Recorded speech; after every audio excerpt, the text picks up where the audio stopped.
Vamos a comenzar. Como siempre, le doy la bienvenida a todos. Gracias por su participación a esta conferencia. Yo soy Maximiliano, instructor de AGIACAC en Argentina. También le damos la bienvenida a la gente que comparte estas conferencias, porque yo sé que están llegando a diferentes partes del mundo, del habla hispana. Eh, AGIACAC es la Asociación Gnóstica de Estudios de Antropología y Ciencias de América Confederada. Y hoy vamos a tocar el tema del Triángulo de las Bermudas, parte de nuestros estudios. Recordemos que la gnosis es un conocimiento universal y es la fuente de todo el conocimiento del saber humano. Así que estos temas son parte de la enseñanza gnóstica. El Triángulo de las Bermudas lleva ya más de 70 años de desapariciones, tanto de barcos como de aviones como de personas. Se ha generado un gran misterio en ese espacio marítimo de casi 1 millón de kilómetros cuadrados y abarca el espacio entre la ciudad de Miami, de Estados Unidos, hasta las Bermudas y Puerto Rico. Ese espacio, limitado tanto en el agua como en el aire, ha generado miles de desapariciones que en muchos casos, la gran mayoría, jamás se ha encontrado absolutamente nada. Y eso es lo que ha generado el gran misterio. Una de las teorías que existen sobre el origen de estas desapariciones conocida por el psíquico Edgar Cayce, que fue un psíquico de Estados Unidos, quien él dormía, al dormir él podía acceder a los registros acásicos de la naturaleza, y él dijo, por lo menos, que en el fondo del mar había unos cristales que eran de los Atlantes, y que estaban activos y que eso interfería con la materia física de los barcos, de los aviones, y por eso desaparecían, y que los aparatos eran afectados por esos cristales. Otra de las teorías científicas conocidas es la de la saliente de rocas en el borde de la costa. Esto ha sido estudiado y demostrado ya, porque bueno, se han encontrado infinidad de barcos hundidos justo en el borde de las Bahamas, y donde sus cascos están fracturados por rocas salientes que han dañado esas estructuras. Se han encontrado volcanes extintos debajo de Bahamas, y eso es lo que ha formado la isla, eso es lo que se sabe. La isla es un volcán extinto, básicamente.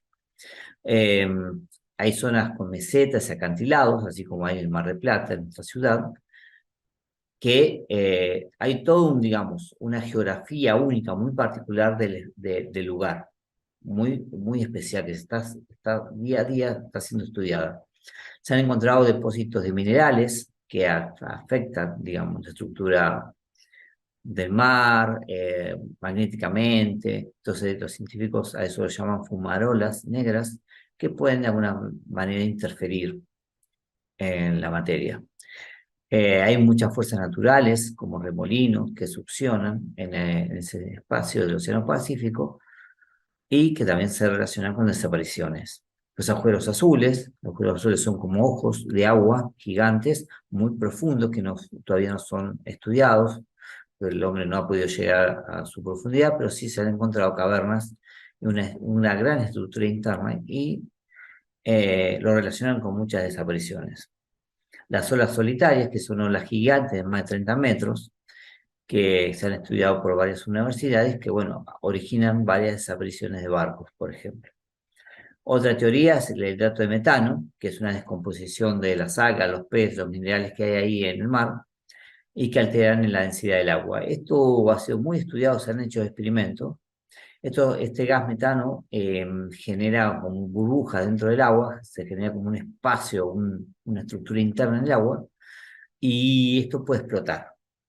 Aunque jamás se vio ninguna explosión que haya hundido un barco, sin embargo, la ciencia lo relaciona al hundimiento de muchos barcos. Este metano se ve como algo lechoso en la zona, a través de fotos se puede percibir, y eso es el gas que viene acumulándose de la descomposición de cosas naturales del agua. Pero se lo relaciona con desapariciones, pero jamás se ha visto algo directo en relación a esto. La fosa de Puerto Rico, la fosa de Puerto Rico es un lugar muy profundo, en la parte más profunda del océano Pacífico. Hay fallas de plata tectónicas, bueno, pero realmente lo relacionan con esto. Los huracanes, vientos y muy intensos que han aparecido de la nada y han hundido embarcaciones. Y por supuesto los ovnis, ¿eh? Los ovnis, que son objetos submarinos no identificados. Por ejemplo, en el caso del submarino de la Unión Soviética en 1980, que detectó objetos bajo el agua, esto está reportado, incluso hay fotos de la Unión Soviética de objetos saliendo del agua en esa zona. Entonces, estos son un montón de teorías, algunas que pueden estar, digamos, están basadas en cuestiones reales porque se han podido demostrar, pero la gran mayoría son subjetivas porque realmente no se entiende qué pasa. El Triángulo de Bermuda, o el misterio del Triángulo, apareció en el 5 de diciembre de 1945, cuando un conjunto de aviones de la Marina de Estados Unidos, un vuelo de práctica, donde uno de los aviones estaba siendo piloteado por un piloto y los demás eran alumnos que iban a practicar, sin embargo eran pilotos, por supuesto, con gran experiencia, desaparecen. Desaparecen 14 tripulantes, desaparecen los aviones y jamás se encontró absolutamente nada. Luego que desaparecen, eh, viene un avión de rescate a buscarlos y también desaparece. Y en todo este proceso, ellos describen, porque su avión de rescate también describió, según me acuerdo, que habían visto unas luces sobre el mar. ¿Mm? Otra desaparición muy famosa en la historia fue en marzo de 1918, donde un barco de la Marina de Estados Unidos, lleno de carbón, desaparece con 300 personas en la tripulación. 309 hombres exactamente. Jamás se encontró nada. Bueno, hubo un caso muy conocido, y por ahí entrando en tema, en qué está pasando en el Triángulo, que es la vivencia de un piloto que pudo salir vivo, digamos, del Triángulo de la Bermuda. Es un piloto que ya había hecho ese recorrido desde Bahamas a Miami cientos de veces, pero el 4 de diciembre de 1970 sucedió que unos minutos después de despegar de la costa de, mm, de Bermudas, llega a Miami, pero en el camino encuentra un túnel de una tormenta, se forma una tormenta, envuelve el avión y queda encerrado en un túnel. Él tratando de escapar como piloto, sale del túnel, pero cuando sale del túnel se encuentra que en 3 minutos había recorrido 160 kilómetros. O sea, había viajado de la costa de Bermudas hacia Miami, se encuentra arriba de la ciudad de Miami. ¿Qué pasó? Y acá fue el gran misterio, porque todo esto quedó registrado. Recuerden que la aviación es un área muy controlado, existen radares, existen planes de vuelo que están diagramados para que el piloto pueda despegar, y esté el avión controlado en el aire. Eh, este hombre sintió un espacio de antigravedad, sintió que el avión era empujado por una fuerza desconocida. El avión no consumió combustible durante ese proceso y los instrumentos de vuelo dejaron de funcionar. Obviamente existió una alteración del espacio y el tiempo. Y acá de a poquito vamos a ir introduciéndonos en lo que está pasando en el Triángulo de las Bermudas. ¿Qué es la alteración del espacio y del tiempo? Nosotros conocemos la tercera dimensión, es donde habitamos. La tercera dimensión es el mundo donde existimos, donde las cosas tienen su parte, el ancho, el alto y la profundidad. Cuando nosotros agarramos un vaso, lo vemos a lo largo, a lo ancho y tiene una profundidad. Eso que percibimos es la tercera dimensión. Bien, todo existe en 3 dimensiones. Einstein, con su teoría de la relatividad, dijo que además de estas 3 dimensiones, existe una cuarta dimensión.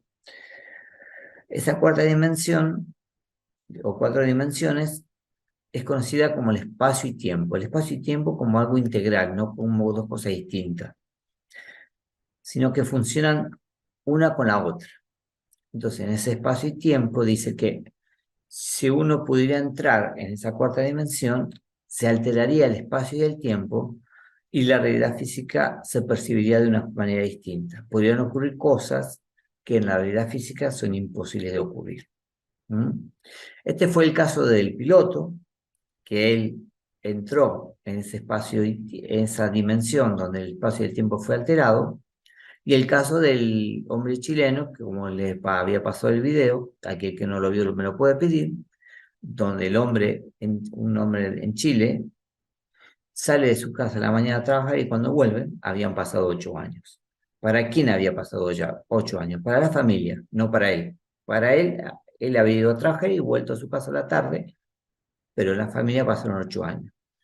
Para el avión pasó algo similar. El avión entra en ese túnel y cuando sale habían pasado 2 o 3 minutos. Sin embargo, en el espacio y tiempo, digamos, en la tercera dimensión, el tiempo se movió de una manera totalmente distinta. ¿Mm? Digamos, una cosa es la persona que vive la experiencia, donde el espacio y el tiempo se altera, y otra cosa es quien percibe la experiencia desde fuera, donde pueden haber pasado 8 años, pero para la persona que vive la experiencia pasaron un día, o horas también. Y esto sucede porque existe una interacción entre varias dimensiones a la vez que la ciencia todavía no logra comprender. Y ahí vamos introduciéndonos en lo que es la gnosis.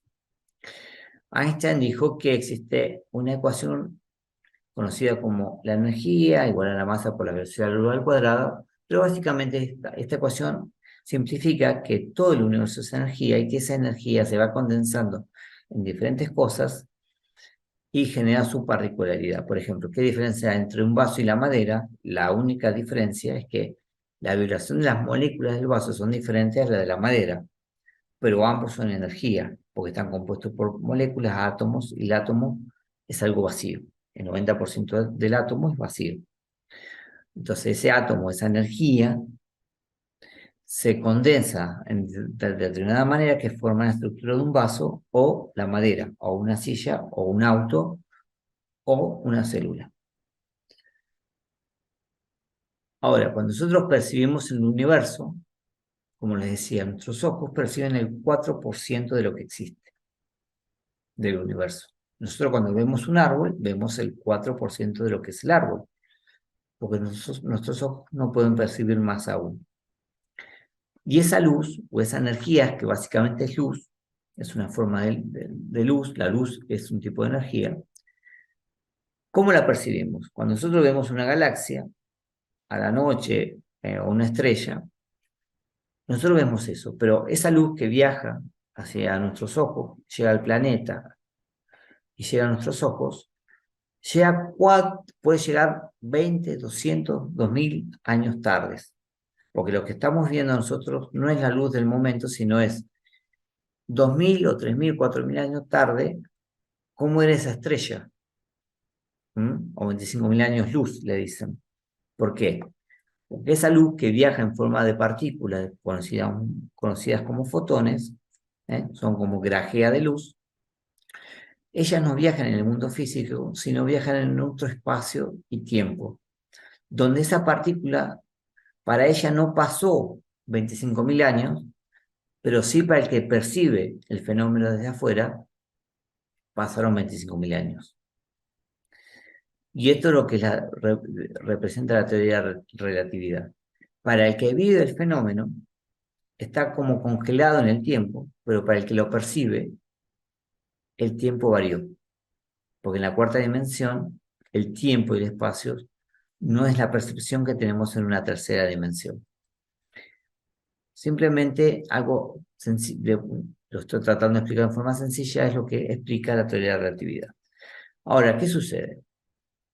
¿Qué percibe el mundo oficial que percibe la gnosis? La ciencia oficial dice que existe una tercera dimensión. ¿Qué es lo que nos enseña en la escuela? La tercera dimensión. El mundo donde habitamos. Como nos dice la ciencia, existe solamente lo que se puede ver y percibir con los ojos.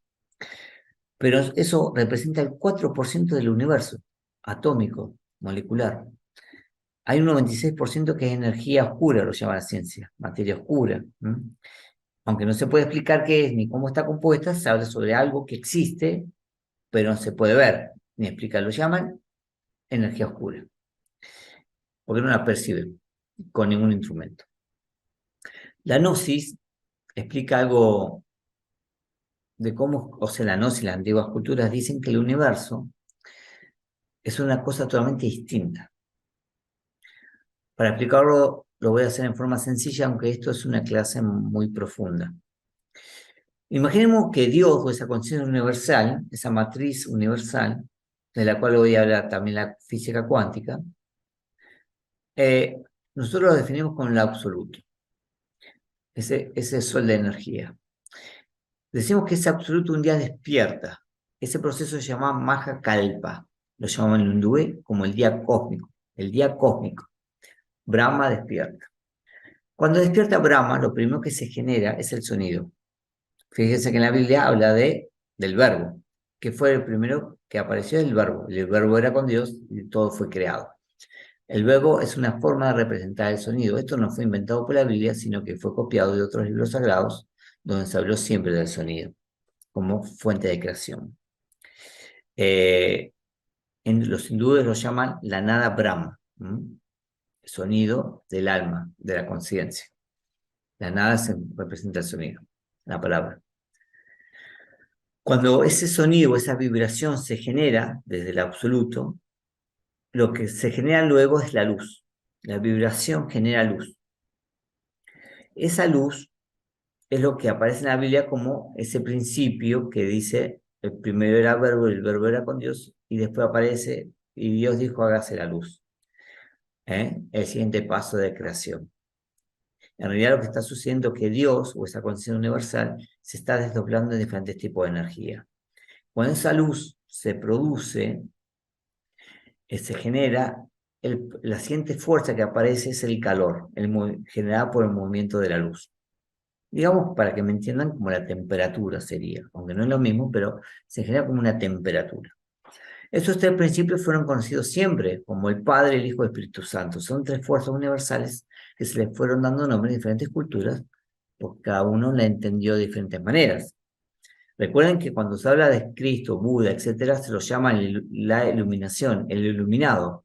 ¿Por qué? Porque ellos alcanzaron la luz. Por eso se conoce como la palabra iluminación. Es un proceso de haber alcanzado la luz. O sea, haberse integrado, conocido a Dios mismo, como conciencia, no como una persona aislada de nosotros. Entonces, una vez que se generan estas tres fuerzas universales, estos tres principios, se unen como si fueran tres elementos, como si tuviéramos la harina, los huevos y el horno, pero la torta no existe. Tenemos que combinar estos elementos para que se genere la torta o la pizza, lo que queramos hacer, ¿verdad?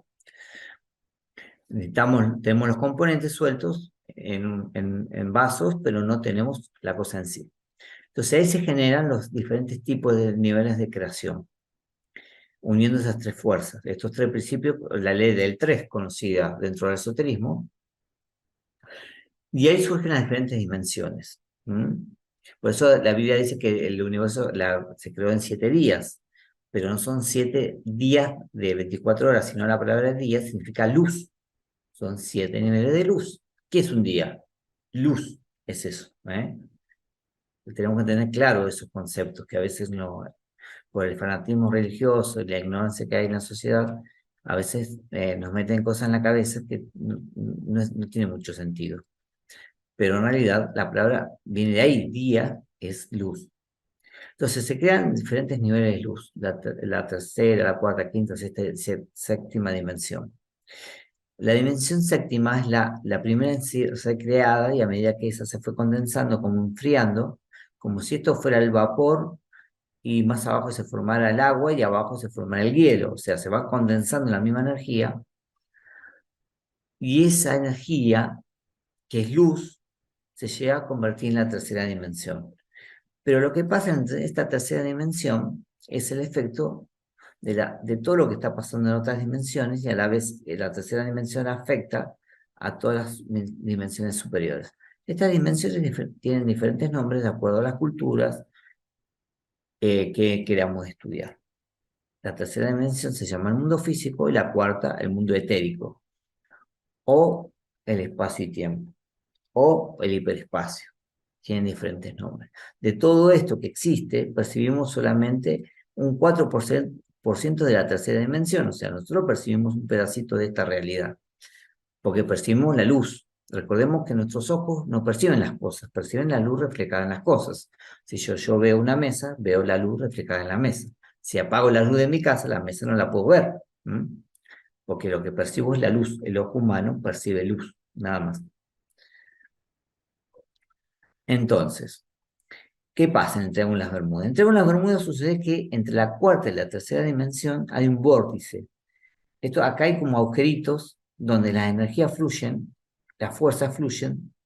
Entonces, esta dimensión que tiene ciertas fuerzas, por ejemplo, la gravedad existe aquí, pero en la cuarta dimensión la gravedad no existe.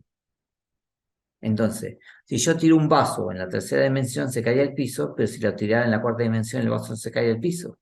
Esto está estudiado ya por la física cuántica. La física cuántica está entendiendo de a poco este mundo multidimensional. Ellos hablan de un universo de multidimensiones, ya lo acepta, pero todavía no logran entender cómo funciona y cómo son estas dimensiones, cosas que los antiguos místicos, los gnósticos, siempre conocieron. Esto no es algo nuevo, es nuevo para muchos de nosotros, pero en realidad esto tiene millones de años. Entonces estos vórtices son los que generan la interacción entre diferentes dimensiones. Ahora, ¿qué sucede? Estos vórtices, o esta interacción multidimensional, hay lugares del planeta donde están más presentes, donde ya hay un efecto físico de la cuarta a la tercera. Entonces se altera la materia. ¿Qué es lo que ocurrió con el avión en el Triángulo de las Bermudas? Este hombre vio una fuerza electromagnética, una distorsión de la materia, del espacio y del tiempo, porque estaban interactuando estos dos planos, que en realidad todo el tiempo lo hacen, pero hay lugares específicos en el planeta, que ahora vamos a ir explicando cómo surgen.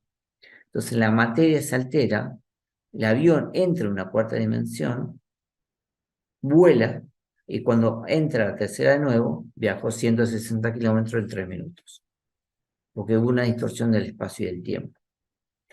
Los maestros iluminados, los sabios de la humanidad, podían acceder a estos planos de diferentes maneras. Vamos a continuar explicando qué son esos vórtices de energía del planeta Tierra y cómo funcionan y cómo hacen que en este Triángulo de las Bermudas, este campo, este espacio que interactúa la tercera y la cuarta dimensión, permiten esa desaparición de muchos aviones, barcos y personas que jamás se han encontrado. Generalmente cuando desaparece un barco o un avión se estrella, en el 90% de los casos, por lo mínimo se encuentran partes y manchas de aceite. Hay muchos casos que han ido inmediatamente a buscar esos barcos y están desintegrados.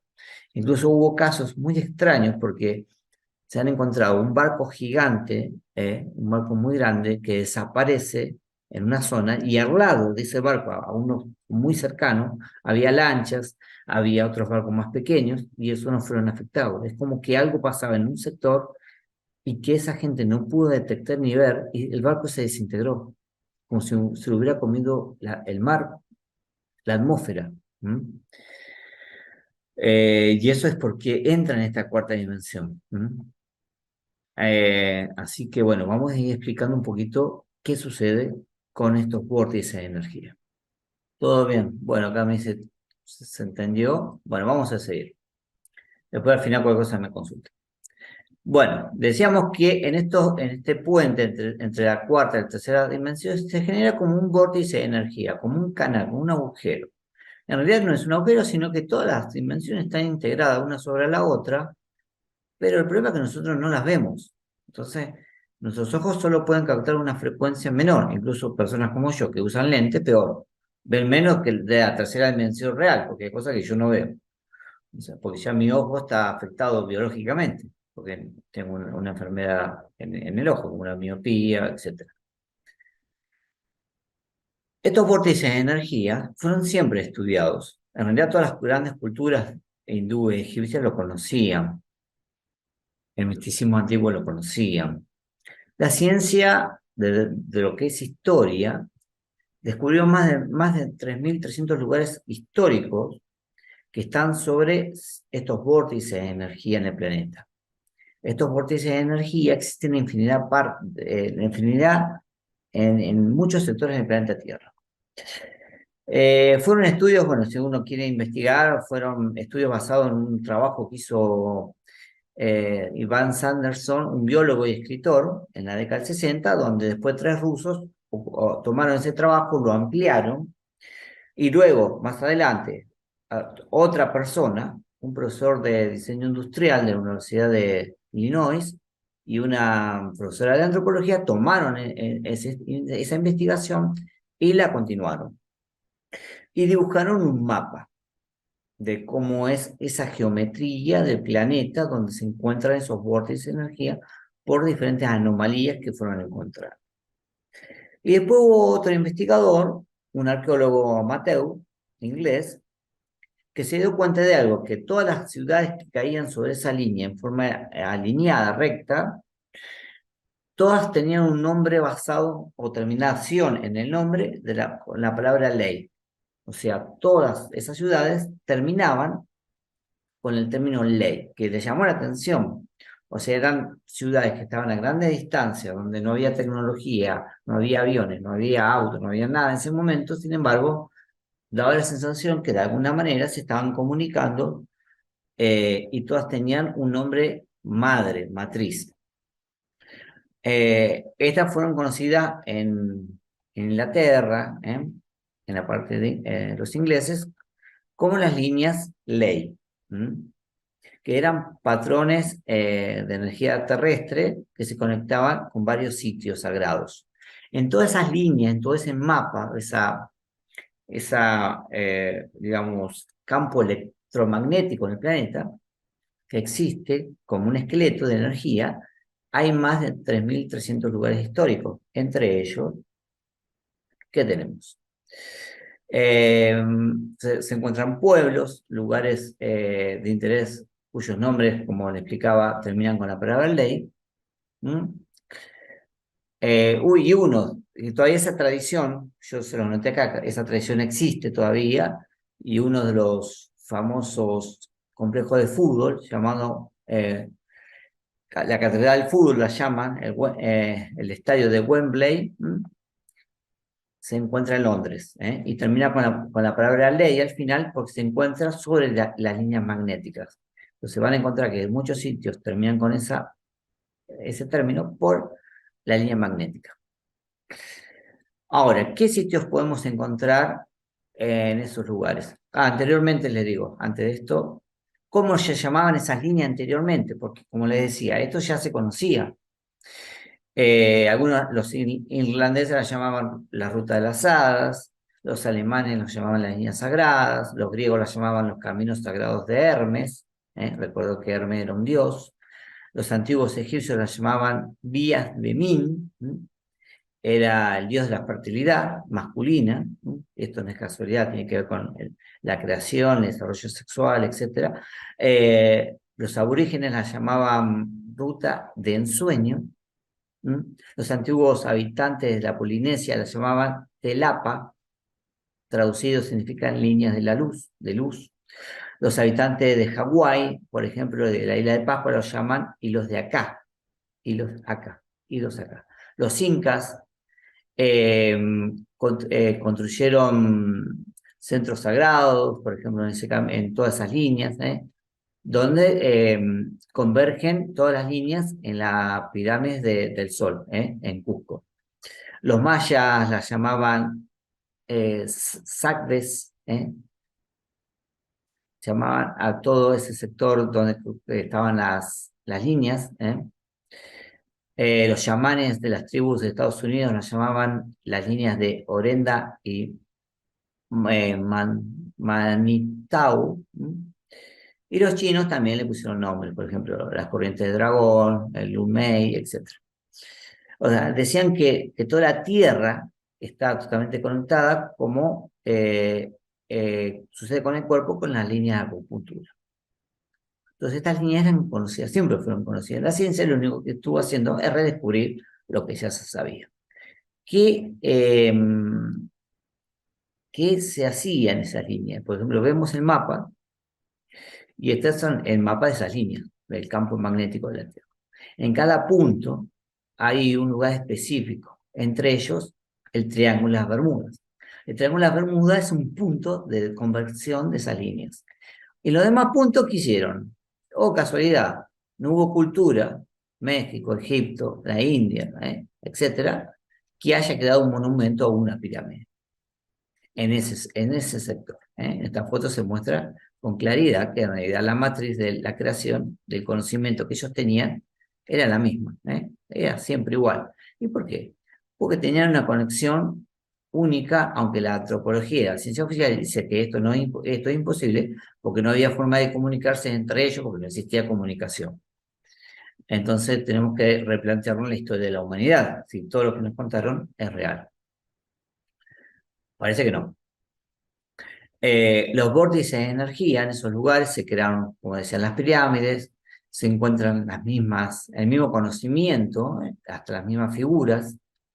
Fíjense lo que son las diferentes pirámides en el planeta, por ejemplo, de diferentes partes del planeta, son exactamente iguales. ¿Cómo se construían los templos? Tanto en Egipto, en Latinoamérica, en Perú, en diferentes lugares del planeta. Estas piedras que son imposibles de levantar hoy en día, en Irlanda, etc., siempre siguen los mismos patrones, siempre son iguales. ¿Qué sentido tenía cortar una piedra con 12 ángulos, por ejemplo? Sería algo absurdo desde nuestro punto de vista, pero había un motivo y un conocimiento especial para hacer esto, cosa que los antropólogos comunes, o la ciencia oficial, no puede explicar, ya que la misma ciencia niega que hayan existido herramientas para hacer esto, porque en la época que se hizo esto no había herramientas para construir. Sin embargo, esto está cortado casi con un láser. Básicamente la realidad muestra que la historia no es lo que nos contaron. En esos puntos vamos a encontrar la isla de Pascua, otras pirámides como que sucede como en Guatemala, en Camboya, el mismo templo, el mismo conocimiento, la misma filosofía en diferentes partes del planeta. O sea, había una conexión, un conocimiento sobre estas líneas, sobre esta red universal, donde uno de esos puntos es el Triángulo de las Bermudas. Bueno, encontramos todas las ruinas que fui comentando en África, en Inglaterra, bueno, están las pirámides en China, en Latinoamérica, en Egipto, la isla de Pascua, etc. Ahora, también se han encontrado en esas líneas cosas curiosas. Se han encontrado, por ejemplo, fuentes, o sea, minerales, petróleo, lugares de enriquecimiento de la tierra, volcanes, hay placas tectónicas, hay ríos subterráneos, hay una fuerza, una energía única que está integrada en todo. Esto nos muestra que el planeta es como un ser pensante, que está todo integrado, que tiene una función multidimensional que recién ahora la ciencia está tratando de entender.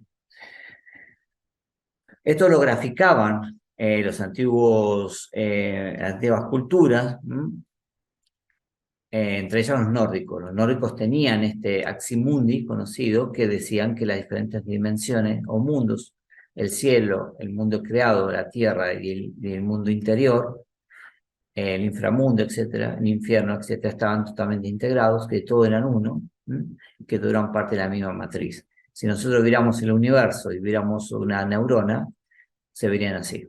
En realidad somos parte de lo mismo. El universo es una red de energía, una red neuronal gigante. Esto recién lo está estudiando la física cuántica y está diciendo que sí existe una matriz de energía cósmica que le da forma al todo. El Aximundi unifica esos mundos. Es el árbol de Yggdrasil conocido por la cultura nórdica, que donde el universo, la vida, está integrada multidimensionalmente. Es muy parecido a lo que mostraba en la película Avatar, donde se veía que la vida, los árboles estaban integrados y cuando uno dañaba un árbol o algo, esa información viajaba y la otra parte de la naturaleza lo sabía, estaba afectando a otro ser viviente. Estaba todo integrado. Entonces, estos vórtices de energías, ¿qué son? Son espacios donde el triángulo, por ejemplo, el triángulo, donde la tercera y la cuarta dimensión están interactuando constantemente. ¿Eh? Y las leyes del plano físico son alteradas, porque en realidad, al haber una alteración de la materia, ya no afectan en este espacio como afectarían fuera de este espacio. Entonces, las leyes que estructuran la tercera dimensión no son las mismas que estructuran la cuarta dimensión. Esto lo sabe ya la física cuántica. Entonces, el comportamiento de la materia en este espacio de tercera dimensión, si yo agarro un vaso, lo suelto, cae al piso. Sin embargo, si yo soltara un vaso, por decir algo, en la cuarta dimensión, el vaso no va a caer al piso. Va a tener otro comportamiento distinto, inesperado. Esto ya se sabe, se ha estudiado a través de las partículas, de electrones y cómo se comportan en diferentes situaciones. Se dieron cuenta que existe una alteración de la realidad y que este mundo, la tercera dimensión, es resultado de cómo interactúan estas partículas y cómo nosotros estamos anímicamente. La percepción que tenemos de este mundo, nosotros, cada uno de nosotros, tiene que ver con su estado psicológico. Esto ya está demostrado hace mucho tiempo, pero bueno, no se da a conocer masivamente. Entonces, para entender, lo que sucede en el Triángulo de las Bermudas básicamente es eso, es una interacción permanente entre varias dimensiones donde el barco o el avión se desintegra de la dimensión física y entra y queda, en la mayoría de los casos, dice la Gnosis, donde enseña, viviendo en la cuarta dimensión. Muchas de las aeronaves que estuvieron acá y desaparecieron están todavía en una cuarta dimensión, donde hay vida, hay animales, hay plantas, hay un mundo, pero la vibración que hay que tener para entrar acá es muy fina en relación a la vibración que nosotros vivimos acá. La ciencia todavía no ha creado lentes especiales para entrar acá, pero sí ya a través de las cámaras de infrarrojo y diferentes tipos de cámaras, ya saben que existen otros planos de creación. De ahí la fotografía y los videos que tienen que ver con la aparición de fantasmas, de seres multidimensionales, de ovnis, porque las naves viajan en estos espacios, en estas dimensiones, y se materializan acá. Y la vemos cuando ellos quieren, porque el ojo humano, como decía, capta el 4% de lo que existe, nada más. Así que no vemos nada, estamos ciegos, desde lo biológico ya estamos ciegos. Imaginémonos lo de lo psicológico. Entonces, ¿por qué no vemos la energía del éter o el hiperespacio, que sería la cuarta dimensión? El éter es un tipo de energía, volvemos a la placa anterior, no los quiero marear, que se fue densificando de la luz, del sonido, y se forma el éter acá, a este nivel. El éter le da forma al mundo físico, y ahí salen los cuatro elementos. Entonces, ¿por qué no vemos este mundo? ¿Por qué el hombre no lo ve? El hombre no lo ve porque no hay maestro que no haya dicho que somos seres dormidos. Vivimos en la ilusión, vivimos en un mundo de Maya, porque nuestra conciencia está dormida. Vivimos en el sueño de Brahma. El mundo que nosotros percibimos es un sueño. Nosotros creemos que estamos despiertos, porque tenemos los ojos abiertos. Sin embargo, este estado de vigilia es un estado de sueño. Yo estoy viendo que anda bien el audio. Acá me dice Sandra que no escucha bien por ahí. Es tu parlante, pero no te preocupes, yo estoy grabando la clase. Después la vas a poder escuchar. Acá me sale que está todo bien. Entonces, la humanidad vive en Estados Unidos. Somos una especie de holograma en este mundo y todos los que nos vemos, lo que nos pasa, esto no lo digo yo, lo han dicho todos los maestros de la humanidad, es una ilusión. De ahí el famoso anillo de la película El Señor de los Anillos, donde el anillo en realidad representa eso, representa la ilusión del mundo. Este tipo de película está basada en mucho del misticismo antiguo. ¿Cómo hacemos nosotros, cómo haríamos para poder ingresar a esa cuarta dimensión? Bueno, la ciencia todavía no puede acceder, pero el misticismo siempre lo hizo. Hay manera de acceder acá. Existen prácticas especiales dentro del misticismo, dentro de la gnosis, para vivir esta dimensión, incluso la quinta dimensión. Una de esas técnicas, muchos maestros la han usado. Jesús la utilizó. Se conoce como el estado de Shinas. El estado de Shinas es una técnica oriental muy antigua donde una persona accede a la cuarta dimensión. ¿Mm? Y otras técnicas son conocidas como el doblamiento astral.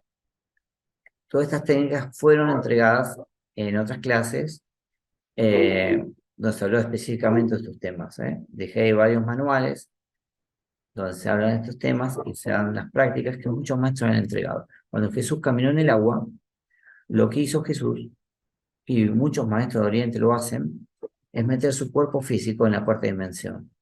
Entonces ellos, ¿qué pasa? En la cuarta dimensión la gravedad no existe. Por eso el avión sintió antigravedad, porque en la cuarta dimensión no hay gravedad. El vaso se cae en la tercera, no se va a caer en la cuarta. Entonces ellos entran en la cuarta dimensión y están interactuando con la tercera, lo están viendo, pero caminan sobre el agua. Pero el agua en la cuarta dimensión no existe, es solo un reflejo. No hay una agua real, solo existe en la tercera. Entonces, esa interacción es lo que hacían los maestros, metían su cuerpo físico en la cuarta dimensión y lo podían ver caminando sobre el agua. Infinidad de prácticas orientales, místicas, existen para ir despertando estas capacidades que siempre fueron entregadas. Existen unos tipos de meditación especiales, la namacería, runas, mantras especiales, ejercicios pránicos y los ejercicios de transmutación, que son los más importantes. Algo curioso que yo les dejé acá, miren, la posición del loto, que habitualmente usamos para meditar, es un triángulo. Es una forma de triángulo, de pirámide, que tiene que ver porque hay ciertas fuerzas cósmicas que el triángulo absorbe, por eso las pirámides eran triangulares. Y ya hoy la ciencia oficial ha demostrado que cualquier base triangular genera campos magnéticos de energía de muy alta frecuencia, incluso si nosotros agarramos algo triangular, como por ejemplo vidrio, un triángulo de vidrio, una pirámide de vidrio, mejor dicho, y le ponemos fruta abajo, vamos a ver que esa fruta dura más tiempo que si pondríamos la misma fruta al lado. Podemos hacer ese experimento y nos vamos a dar cuenta que no se pudre tan rápido, que dura muchísimo más, porque hay una energía que se está absorbiendo de otras dimensiones que está entrando a la materia y permite que esa energía fluya. No quiero expandirme en esta clase más. Siempre recordemos que son conceptos básicos, que estas conferencias se profundizan en las clases presenciales. Como siempre los invitamos a nuestras actividades cuando iniciemos las clases presenciales y online continuaremos a través del grupo. Cualquier consulta la pueden hacer a través del grupo, al WhatsApp de la institución. Y como siempre les damos muchas gracias por haber participado. Bueno.